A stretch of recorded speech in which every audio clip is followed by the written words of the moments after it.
Yeah, I'm in my kitchen and I'm practicing. I've got a tennis stand. And the idea with the tennis stand is not to hit hard. You're in your house. You're not trying to break things. You need a little enough space to where you can practice. Right now I'm practicing my backhand.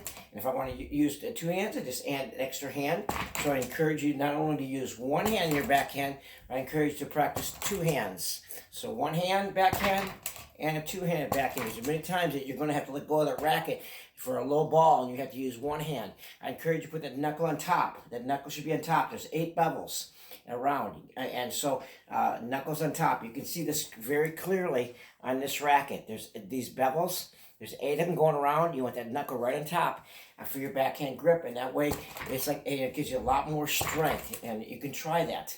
And then put your extra hand here. You can practice two hands. The idea is not to hit hard, but to find the ball like a baseball player. Go on the bat, and he hits the ball, and he follows through. So here we go. You're like up here. Your racket's here. Okay, you find the ball. You feel the ball here. You follow through. And so lay that racket right upon that shoulder when you hit that two-handed backhand. And so you practice hand-eye coordination. Okay, so if you're left-handed, you just practice one hand. You can practice one hand like this. Okay, short racket like this. Okay, I'm using a racket cover on my racket. You can perhaps find an old racket at the thrift store. It has a cover on it. And it's a great way of practicing. It builds up strength. And so here, I'm practicing.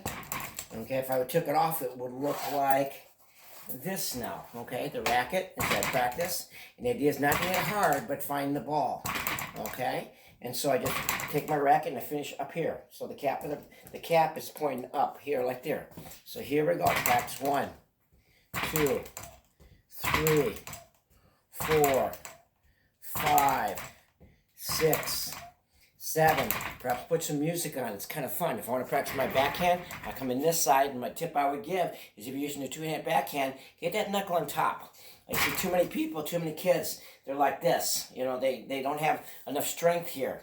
And so it looks really weird. But when they use extra hand, that helps. So I would encourage you, knuckle on top on your backhand. Now I'm practicing left-hand backhand. You see that? And so one hand, and all I have to do now is put that extra hand here, and now I got two hands, so I'm practicing both hands.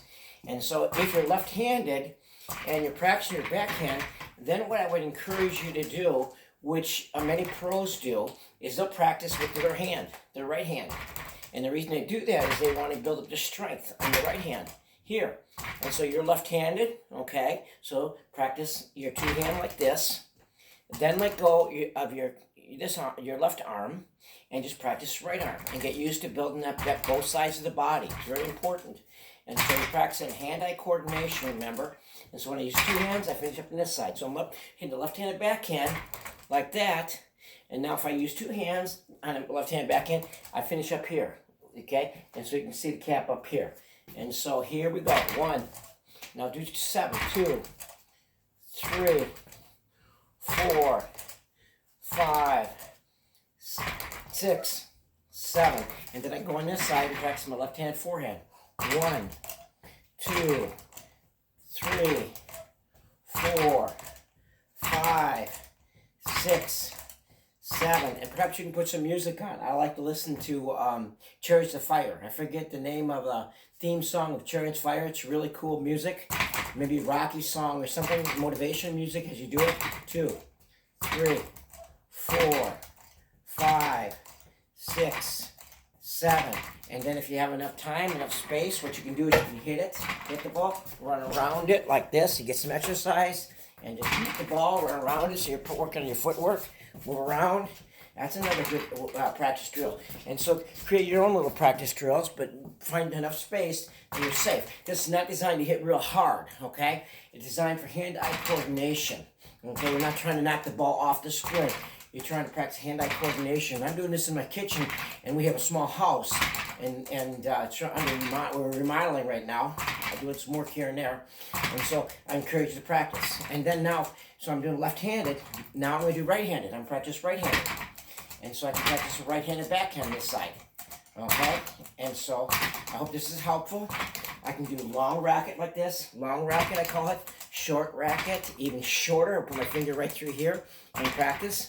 So I go long racket, short racket, maybe one hand, two hands, long racket, short racket, and so I'm practicing hand-eye coordination. So many different drills that I can do, and patterns that I can do.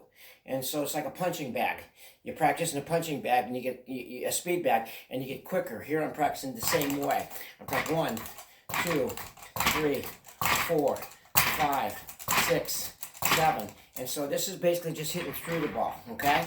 And if I want to, I can practice going over my shoulder. I can practice different ways, but we'll just keep that simple for right now. So that's just one way. I hope you enjoyed this, and if I can help you out, my number is 414-484-4061. Tom, text me, and I'll get back to you.